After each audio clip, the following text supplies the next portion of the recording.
Assalamualaikum warahmatullahi wabarakatuh. Halo semuanya, perkenalkan nama saya Kaila Ristianti. Saya dari kelas 12 OTKP 1. Di sini saya akan menceritakan tentang cerita teks sejarah.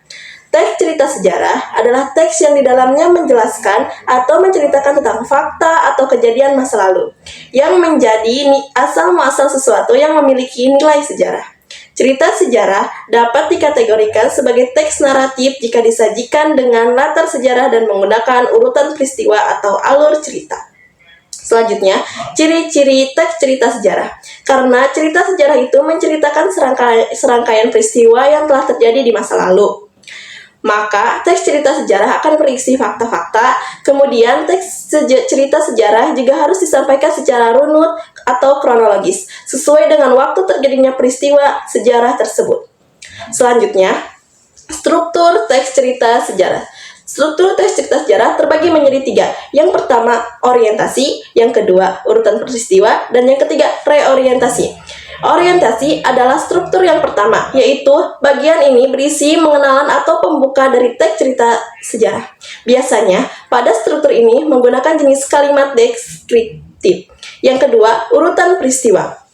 Masuk ke bagian urutan peristiwa sesuai dengan namanya. Bagian ini berisi rekaman peristiwa sejarah yang terjadi dan disusun berdasarkan urutan kronologis.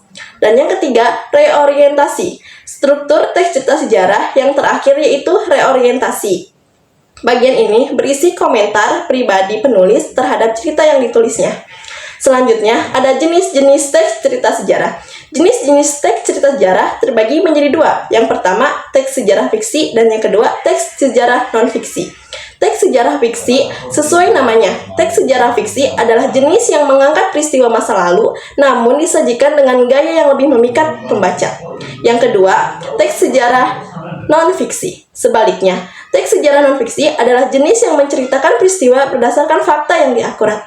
Mungkin hanya itu yang dapat saya jelaskan. Kurang lebihnya mohon maaf. Wassalamualaikum warahmatullahi wabarakatuh.